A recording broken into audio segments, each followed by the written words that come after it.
let's jump right into this. We are going to look closely at two vastly different pieces of short fiction today to understand a really brilliant literary technique. We're talking about how the things people carry, hold, and hide can completely define exactly who they are and where they are going. So, what can a broken watch and a stale loaf of bread actually teach us? I know, it sounds like a completely absurd comparison, right?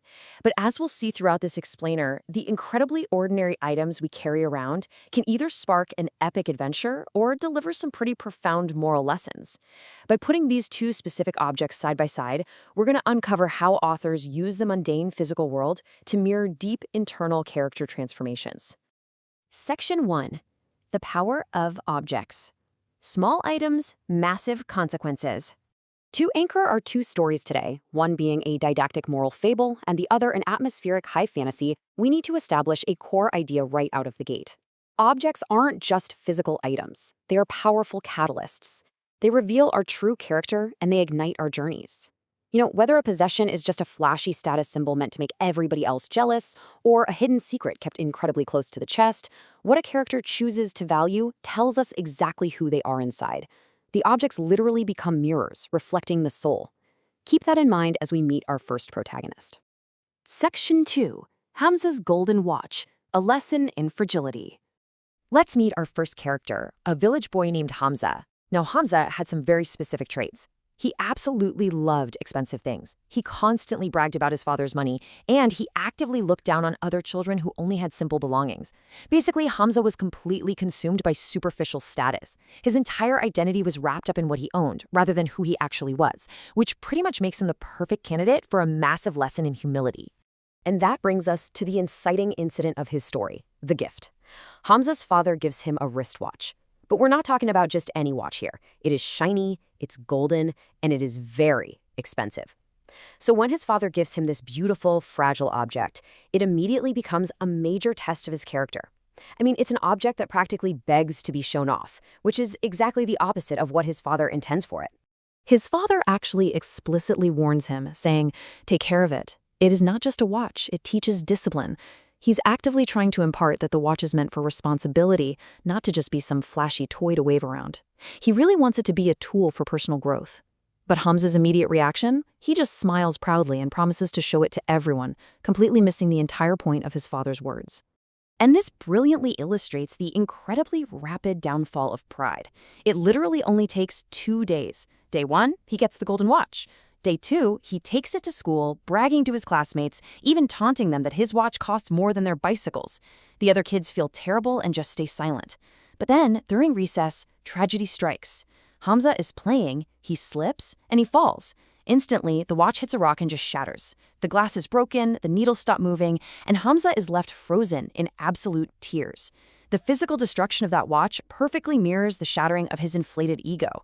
Now, what's really fascinating here is the calm, grounded truth his father delivers when Hamza runs home crying.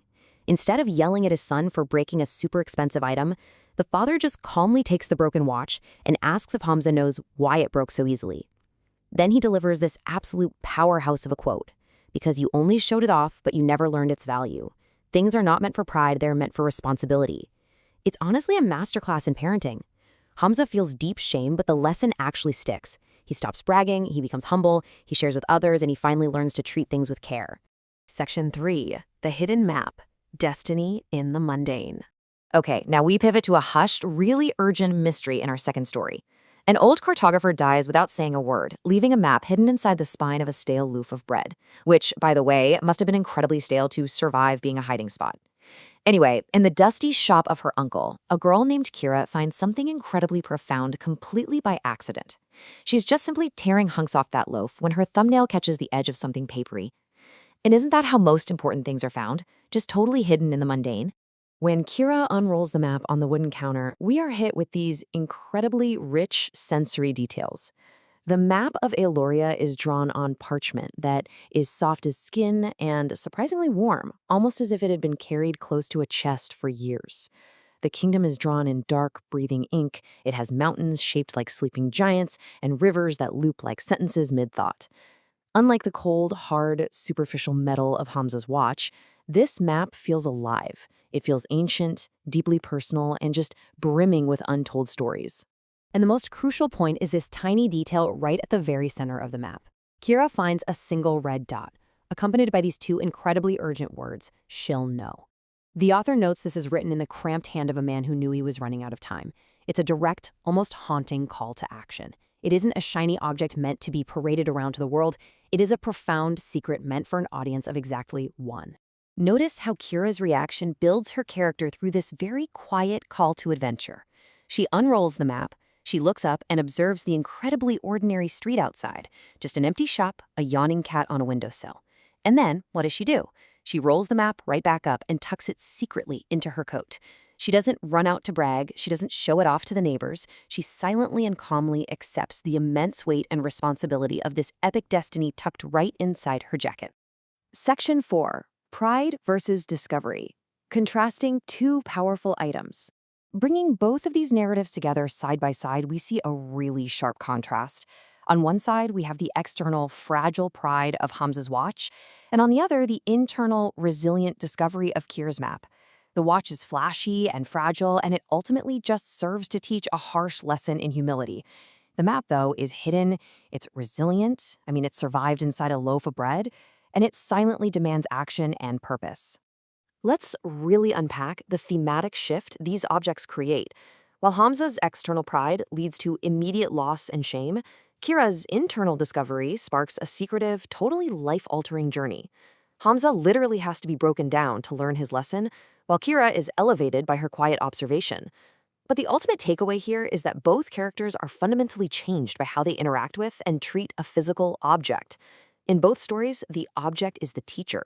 Section 5. The true value of things. Synthesizing the message. So why does all of this actually matter to us as we navigate our own lives and our own physical environments? Well, it boils down to this beautifully simple synthesis. Pride leads to loss, but humility leads to respect and wisdom.